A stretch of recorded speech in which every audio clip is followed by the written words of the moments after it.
नमस्कार साथियों, स्वागत है आप सभी का ई एग्जाम्स के यूट्यूब चैनल पर। साथियों, आप सभी को पता है कि हम यूपी पुलिस कांस्टेबल में जीके जीएस के प्रैक्टिस सेट करा रहे हैं, जिसमें आज हमारा प्रैक्टिस सेट 10 है।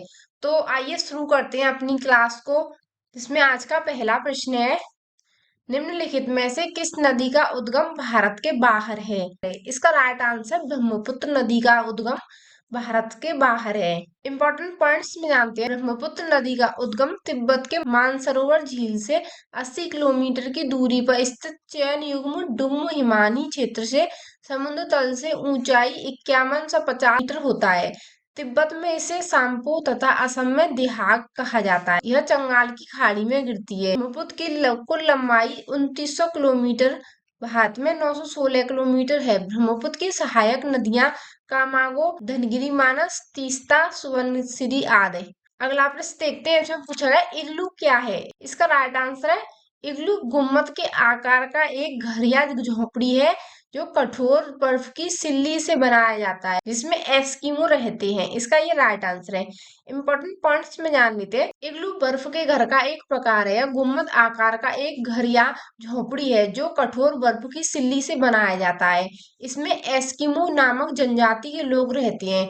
एक इग्लू बनाने के लिए जिस बर्फ का उपयोग किया जाता है, उसमें पर्याप्त संरचनात्मक मजबूती होनी चाहिए, ताकि उसे उचित तरीके से काटा और एक के ऊपर एक रखा जा सके। अगला प्रश्न देखते हैं। जो पूछा है, प्रच्छन्न यानी छिपी बेरोजगारी का परिणाम क्या होता है?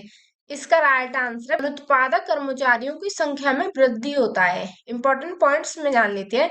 जब आवश्यकता से अधिक लोगों को एक जगह पर नौकरी दी जाती है, तो इसे प्रच्छन्न या छिपी हुई बेरोजगारी कहते हैं। इसमें अनुत्पादक कर्मचारियों की संख्या में वृद्धि होती है।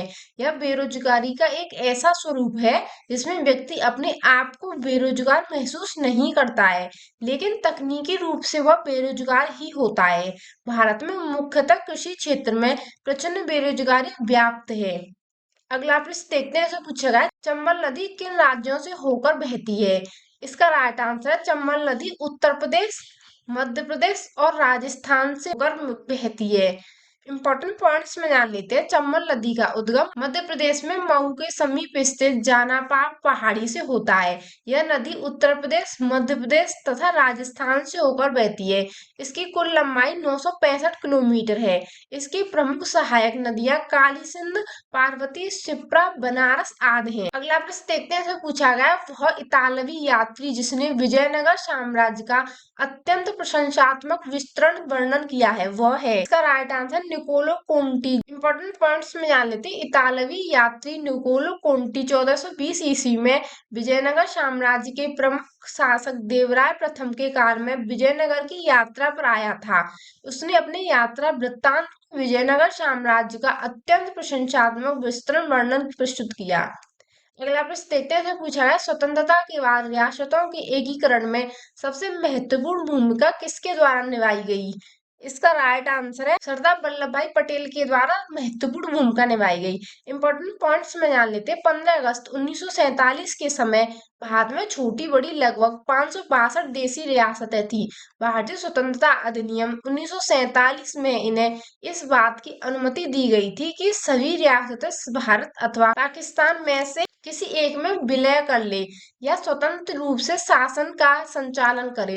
स्वतंत्रता प्राप्ति के बाद रियासतों के एकीकरण में सरदार वल्लभ भाई पटेल ने महत्वपूर्ण भूमिका निभाई।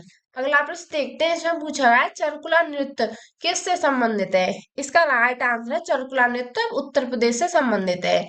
इंपॉर्टेंट पॉइंट्स में जान लेते हैं। चरकुला नृत्य उत्तर प्रदेश के ब्रज क्षेत्र से संबंधित है। इसे घड़ा नृत्य भी कहा जाता है। यह नृत्य होली के अवसर पर स्त्री या पुरुष द्वारा सिर पर मिट्टी के घड़े तथा उसके ऊपर 108 दिए रखकर किया जाता है।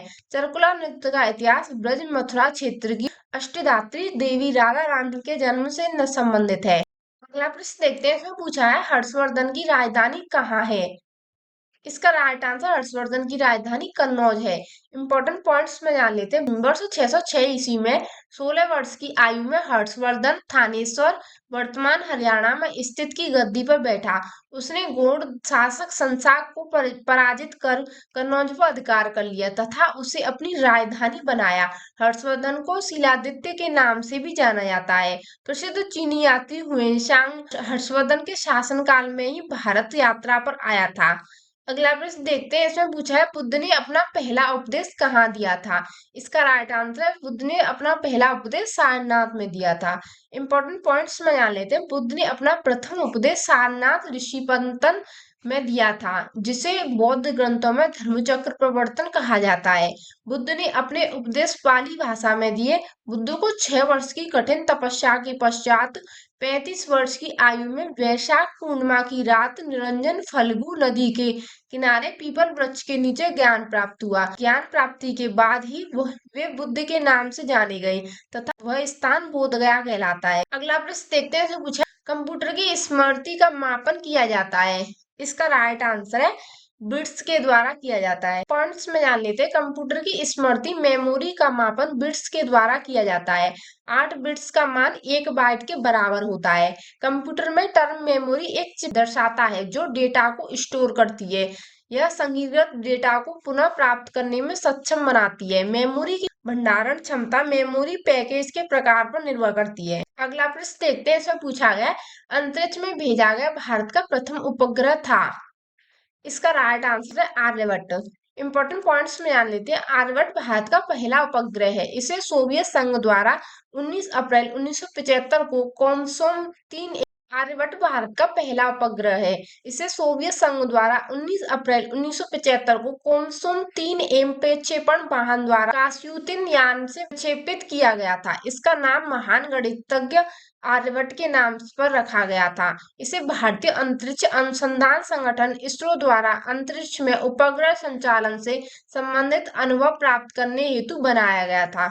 अगला प्रश्न देखते हैं। इसमें पूछा है जीवाश्म किस प्रकार के सेल में पाई जाती है। इसका राइट आंसर परतदार सेल में पाई जाती है। इंपॉर्टेंट पॉइंट्स में जान लेते हैं। अवसादी चट्टानों को परतदार सेल भी कहा जाता है। परतदार सेल में वनस्पति एवं जीव जंतुओं का जीवाश्म पाया जाता है। इन चट्टानों में लौह अयस्क फॉस्फेट कोयला एवं सीमेंट बनाने की चट्टान पाई जाती हैं। बलुआ पत्थर चूना पत्थर स्लेट कांग्लोमेरेट सेल खड़ी आदि परतदार सेलों के उदाहरण हैं। खनिज तेल भी इन्हीं सेलों में पाया जाता है। अगला प्रश्न देखते हैं। इसमें पूछा है वायुमंडल में कौन सी गैस सबसे ज्यादा होती है। इसका राइट आंसर वायुमंडल में सबसे अधिक ज्यादा गैस नाइट्रोजन होती है। इंपॉर्टेंट पॉइंट्स में जान लेते हैं। वायुमंडल में नाइट्रोजन गैस की मात्रा सबसे ज्यादा होती है। पृथ्वी को चारों ओर से घेरे हुए वायु के विस्तृत फैलाव को वायुमंडल कहते हैं। वायुमंडल के ऊपरी परत के अध्ययन को वायु विज्ञान तथा निचली परत के अध्ययन को ऋतु विज्ञान कहते हैं। आयतन के अनुसार वायुमंडल में विभिन्न गैसों का मिश्रण इस प्रकार है। नाइट्रोजन का 78.07%, ऑक्सीजन का 20.93%, कार्बन डाइऑक्साइड का 0.03% और आर्गन का 0.93% है। अगला प्रश्न देखते हैं। इसमें पूछा है कौन सी हवा वर्ष में 2 बार अपनी दिशा परिवर्तित करती है। इसका राइट आंसर है मानसून हवा। इंपॉर्टेंट पॉइंट्स में जानते हैं। मौसम या समय के परिवर्तन के साथ जिन पवनों की दिशा बदल जाती है उन्हें मानसून हवा कहा जाता है। ये हवाएं वर्ष में 2 बार अपनी दिशा परिवर्तित करती हैं। पृथ्वी के धरातल पर वायुदाब में क्षैतिज विषमताओं के कारण हवा उच्च वायुदाब क्षेत्र से निम्न वायुदाब क्षेत्र की ओर बहती है। क्षैतिज दिशा में गतिशील हवा को पवन तथा ऊर्ध्वाधर दिशा में गतिशील हवा को वायुधारा कहते हैं। अगला प्रश्न देखते हैं। इसमें पूछा है ज्वार भाटा की उत्पत्ति का कारण है। इसका राइट आंसर है ज्वार भाटा की उत्पत्ति का कारण चंद्रमा का गुरुत्वाकर्षण है।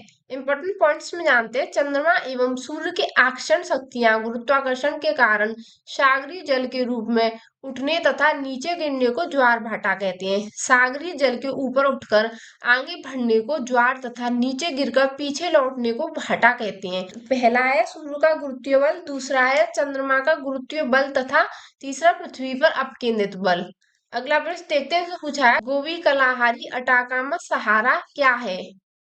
इसका राइट आंसर है ये मरुस्थल है। अगला प्रश्न देखते हैं, तो पूछा है जैन धर्म के 23वें तीर्थंकर कौन थे। इसका राइट आंसर जैन धर्म के 30वें तीर्थंकर महावीर स्वामी थे। ऋषभदेव पहले थे और ये पार्श्वनाथ अंतिम थे। इंपॉर्टेंट पॉइंट्स में जानते हैं।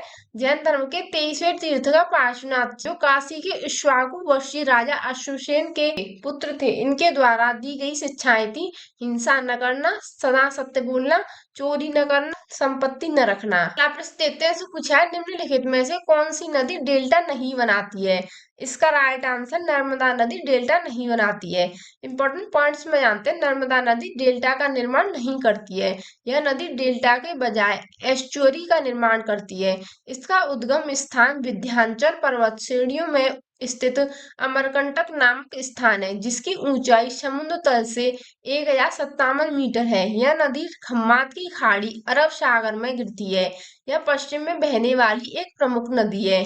अगला प्रश्न देखते हैं, तो पूछा गया एशियाई खेलों में 400 मीटर की दौड़ में स्वर्ण पदक जीतने वाली पहली भारतीय महिला कौन थी। इसका राइट आंसर है कमलजीत संधू, जो एशियाई खेलों में स्वर्ण पदक जीतने वाली पहली महिला थी। इंपॉर्टेंट पॉइंट्स में जानते हैं। कमलजीत संधू ने वर्ष 1970 के बैंकॉक एशियाई खेलों में 400 मीटर दौड़ में स्वर्ण पदक जीता था। इस दौड़ को पूरी करने में उन्होंने मात्र 57.3 सेकंड का समय लिया था।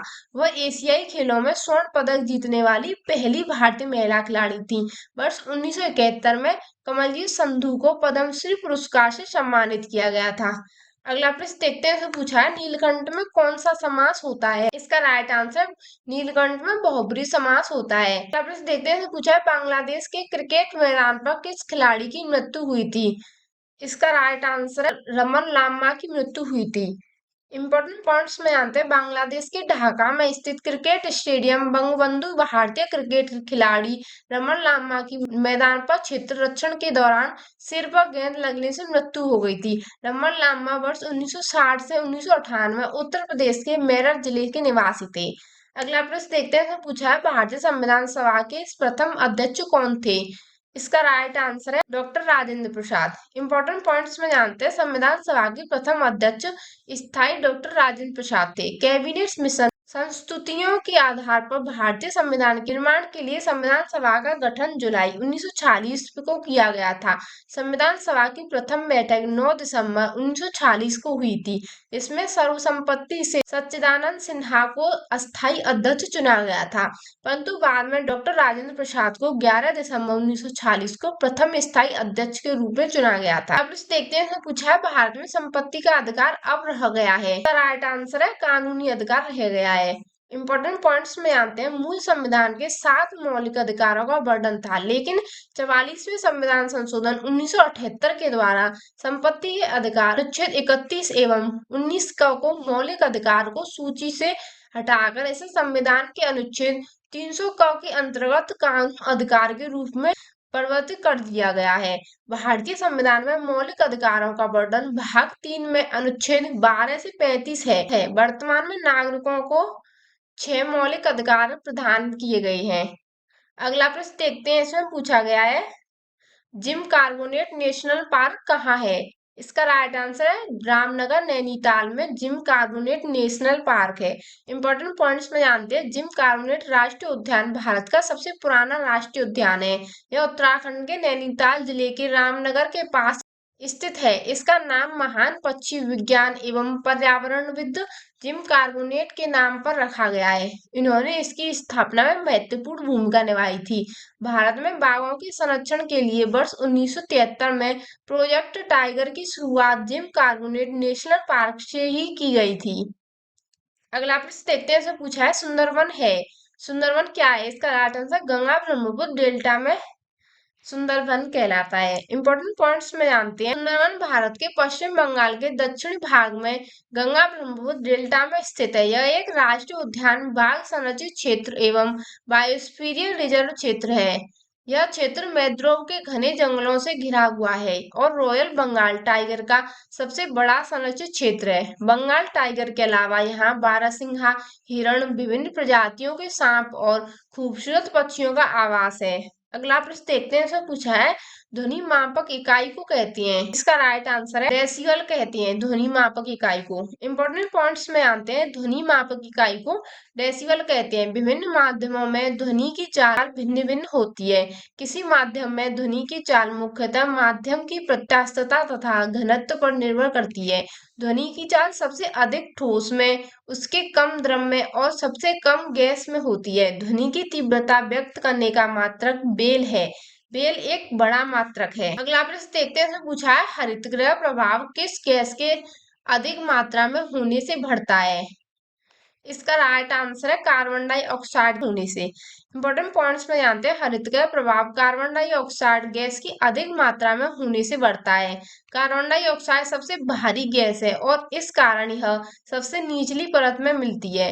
फिर भी इसका विस्तार 32 किलोमीटर की ऊंचाई तक है। यह गैस सूर्य से आने वाले विकिरण के लिए परागम्य तथा पृथ्वी से परावर्तित होने वाले विकिरणों के लिए अपरगम्य है। अगला प्रश्न देखते हैं, पूछा है ताजमहल बदरंग क्यों हो रहा है? इसका राइट आंसर अम्लीय वर्षा के कारण ताजमहल बदरंग हो रहा है। इंपॉर्टेंट पॉइंट्स में आते हैं, ताजमहल का रंग अम्लीय वर्षा के कारण बदरंग हो रहा है। अम्लीय वर्षा के मुख्य स्रोत तेल शोधक कारखानों, कोयला संयंत्रों तथा वाहनों के इंजनों से निकलने वाले नाइट्रोजन व सल्फर के ऑक्साइड होते हैं। सभी ऑक्साइड वर्षा के जल में घुलते हैं तो जल के साथ सल्फेट तथा सल्फ्यूरिक एसिड का निर्माण करते हैं। अगला प्रश्न देखते हैं, इसमें पूछा है निम्नलिखित में से कौन संघनन नहीं है? ओस, कोहरा, धुआं, धुंध, पाला, मेघ या वर्षा? इसका राइट आंसर धुआं, जो संघनन नहीं है। इंपॉर्टेंट पॉइंट्स में आते हैं, धुआं संघनन का उदाहरण नहीं है। यह एक कोलाइड है जो हवा में उपस्थित ठोस द्रव व गैस के कणों से बनता है। धुएं के प्रमुख स्रोत कल कारखानों से निकलने वाले कार्बन के कण, जीवाश्म ईंधनों को जलाने से निकलने वाले कार्बन के कण तथा वाहनों से निकलने वाले कार्बन के कण आदि हैं।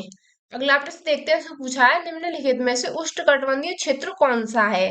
इसका राइट आंसर है कर्क रेखा से मकर रेखा के मध्य उष्णकटिबंधीय क्षेत्र है। इंपॉर्टेंट पॉइंट्स में आते हैं, कर्क रेखा से मकर रेखा के मध्य का क्षेत्र उष्णकटिबंधीय क्षेत्र के अंतर्गत आता है। इसी क्षेत्र में सूर्य की किरणें वर्ष वर्ष सीधी पड़ती हैं तथा वर्ष भर तापमान अधिक रहता है। अब प्रश्न देखते हैं, इसमें पूछा है उपकार को याद रखने वाला व्यक्ति कहलाता है? इसका राइट आंसर है कृतज्ञ, जो उपकार को याद करने वाला होता है। इंपॉर्टेंट पॉइंट्स में आते हैं, उपकार को याद रखने वाला व्यक्ति कृतज्ञ कहलाता है। हिंदी व्याकरण में यह वाक्यांशों के लिए एक शब्द के अंतर्गत आता है। हिंदी भाषा में कृतज्ञ उस व्यक्ति को कहा जाता है जो एहसान को कभी नहीं भूलता है। इसके अतिरिक्त उपकार को याद न रखने वाले कृतघ्न कहा जाता है। कर्म करने वालों को कर्मठ कहा जाता है तथा जिसने अपना कार्य पूरा कर लिया हो उसे कृतकृत्य कहा जाता है। अगला प्रश्न देखते हैं, इसमें पूछा है भारतीय संविधान के किस अनुच्छेद के तहत राष्ट्रपति मृत्यु दंड को क्षमा कर सकते हैं? इसका राइट आंसर अनुच्छेद 72। इंपॉर्टेंट पॉइंट्स में आते हैं, भारतीय संविधान के अनुच्छेद 72 के अनुसार राष्ट्रपति को किसी अपराध के लिए सिद्ध दोष ठहराव गए किसी व्यक्ति को दंड को क्षमा उसका प्रतिलंबन, मृत्युदंड, विराम या परिहार करने की अथवा दंडादेश के निलंबन, परिहार या लघुकरण करने की शक्ति होगी। अगला प्रश्न देखते हैं, इसमें पूछा है उत्तर प्रदेश के बाद किस राज्य में लोकसभा सीटों की संख्या सबसे अधिक है? इसका राइट आंसर है महाराष्ट्र में। इंपॉर्टेंट पॉइंट्स में आते हैं, उत्तर प्रदेश के बाद महाराष्ट्र राज्य में लोकसभा सीटों की संख्या 48 सबसे अधिक है। उत्तर प्रदेश में 80 सीटें हैं, महाराष्ट्र में 48, पश्चिम बंगाल में 42 और बिहार में 40 सीटें हैं। अगला प्रश्न देखते हैं, पूछा हरित क्रांति में किसे शामिल नहीं किया गया है? इसका राइट आंसर है गाँव की सुधार के लड़कों को हरित क्रांति में शामिल नहीं किया गया है। इंपॉर्टेंट पॉइंट्स में आते हैं, भारत में हरित क्रांति 1960 के दशक के मध्य प्रारंभ हुई। हरित क्रांति के परिणाम स्वरूप बीजों की उन्नत किस्म, उपज, सिंचाई एवं खेती को उन्नति एवं तकनीकी उपयोग को बढ़ावा देना था। अगला प्रश्न देखते हैं, इसमें पूछा है किसी सफेद कपड़े में लगा का दाग साबुन लगाने पर लाल भूरे रंग में बदल जाता है क्योंकि साबुन को प्रकृति होती है। इसका राइट आंसर है क्षारीय प्रकृति होती है।